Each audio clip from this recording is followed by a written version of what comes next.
যার বাইরের টাকা একবার ভিতর ঢুকছে তারা দেশে এসে থাকতে পারবো না। এই পেঁপে চাষটা এরকম, যারা একবার পেঁপে ক্ষেত করছে, যা বুঝছে, তারা পেঁপে ক্ষেত জীবনে ছাড়বো না। সুধী দর্শক, আসসালামু আলাইকুম। রোজা এগ্রো ইউটিউব ও ফেসবুক পেজে আপনাদের স্বাগত জানাচ্ছি। মোহাম্মদ রুবেল হোসেন নাম, মানিকগঞ্জ জেলা, সিঙ্গার থানা, পোস্ট অফিস হলো জয়মটক। এবার কয় বিঘা জমিতে পেঁপে চাষ করেছেন? আমি অবসর 11.5 বিঘে লাগানো হয়েছে। 11.5 বিঘা আর হলো আর 2-3 বিঘার মতো আছে। ওগুলা ইনশাল্লাহ যদি লাগাইতে পারি কিনা জানি না, তবে লাগানোর চেষ্টা আছি বা লাগাবো ইনশাল্লাহ। আচ্ছা, এটা কি জাতের পেঁপে চাষ করছেন? আমাদের সিঙ্গার, আমাদের নিজস্ব জাত, এটা আমরা বলি হলো শাহী জাত। আপনি কি বলেন যে পেঁপে চাষ করলে কি লাভবান হওয়া সম্ভব? হ্যাঁ, অবশ্যই সম্ভব, যদি কেউ করতে পারে, হ্যাঁ, সঠিক পদ্ধতিতে আসলে কেউ করতে পারে বা বুঝে, তার জন্য আসলে বিশাল কিছু। আর যদি কেউ না বুঝে, না করতে পারে, তার জন্য আসলে সমস্যা। সে আসলে বিশাল ধরা খাইব।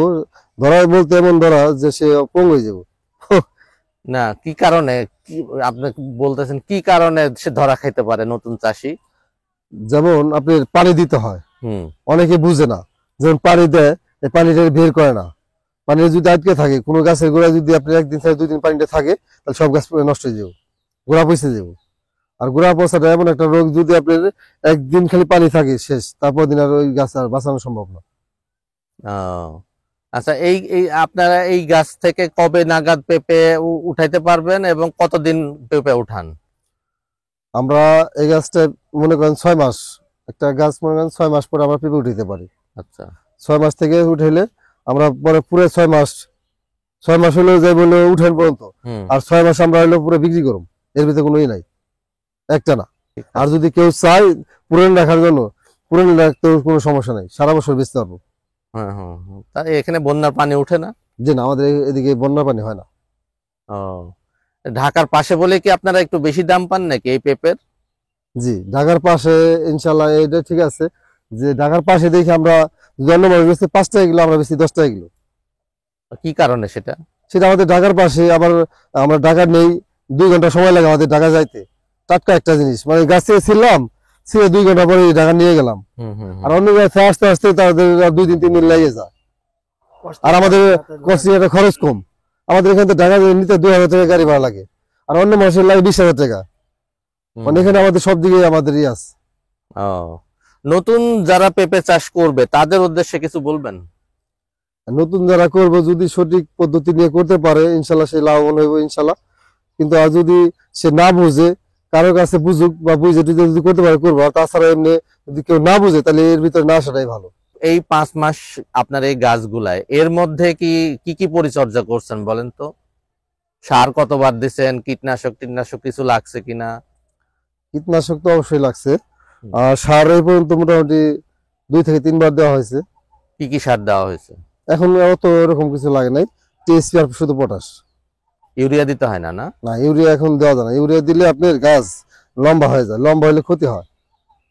যেমন এই যে আপনার যদি এখান থেকে আপনি পেঁপে ধরে, তাহলে এই পেঁপেটা ধরতে ধরতে এত বড় হইলে মনে করেন অনেক পেঁপে বিক্রি হয়ে যায়, মোটামুটি 50 কেজি একটা গাছ থেকে বিক্রি হয়ে যায় অলরেডি।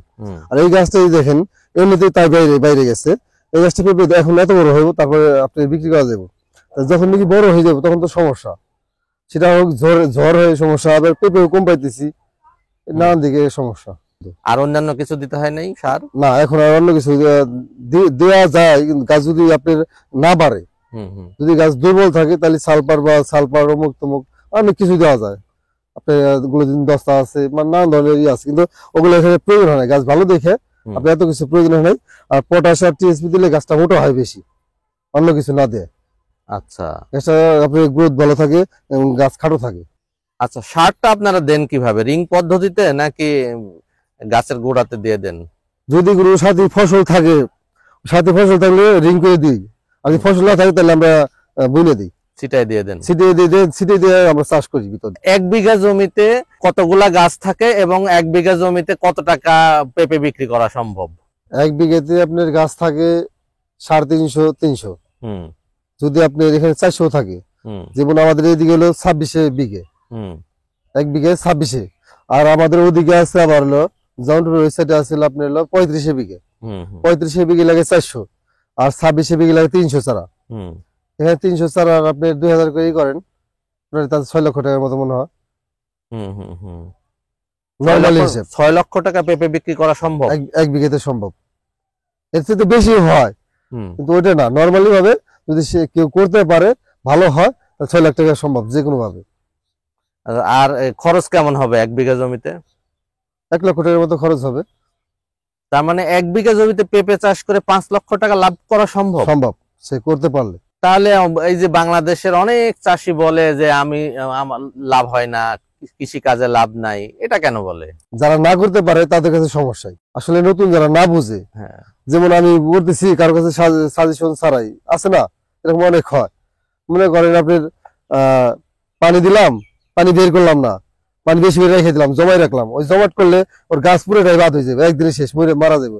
তখন কইবো যে হায় হায় কি হইলো, এরকম এইভাবে মারা যায় বা এরকম ধ্বংস হয়ে যায়। এই যে যারা যারা আসলে না বুঝে তারা এইভাবে ধ্বংস হয়ে যায়, আর যারা বুঝে তারা জীবনে ই করবে না। যারা বাইরে থাকছে, আপনার যারা বাইরে থাকে তারা কিন্তু আপনার বাড়িতে যখন আসে একবারে চলে আসুন আসুন, আসলে আইসি সেটা কিন্তু আবার চলে যায় ঠিকই, আর থাকে না। কারণটা কি? কারণটা হলো যার বাইরের টাকা একবার ভিতর ঢুকছে তারা দেশে এসে থাকতে পারবো না। এই পেঁপে চাষটা এরকম, যারা একবার পেঁপে খেত করছে, যা বুঝছে, তারা পেঁপে খাত জীবনে ছাড়বো না। কিন্তু করার মতো করতে হবে, করার মতো করতে হবে, বুঝতে হবে। একবার যারা পেঁপে খেত করছে বা বুঝছে, তারা এই পেঁপে খাত জীবনেও ছাড়বো না। এটা আপনি মাথায় রাখবেন, সত্য কথা এটা। কি কারণে? যেটা আমি এই যে এইটা পেঁপে যে আমি করছি 2008 সাল থেকে, 2008 থেকে আমি পেঁপে খেত করি, আমি কোনোভাবে ছাড়তে পারি না। আমি বলি যে দূর আর করবি না, কিন্তু তারপরেও সম্ভব না, তারপরে ওই 10 পাই হয়ে যায়। মানে এটা টাকাটা পেটে গেছে, আমার কোনোভাবে থাকাই সম্ভব না। কারণটা কি? কারণটা হলো এটার ভিতরে আছে কিছু, ও মজা অবশ্যই আছে। কিছু, এটার ভিতরে কিছু অবশ্যই মজা আছে, মজা না থাকলে তো আর আমরা করি নাই, তাই না?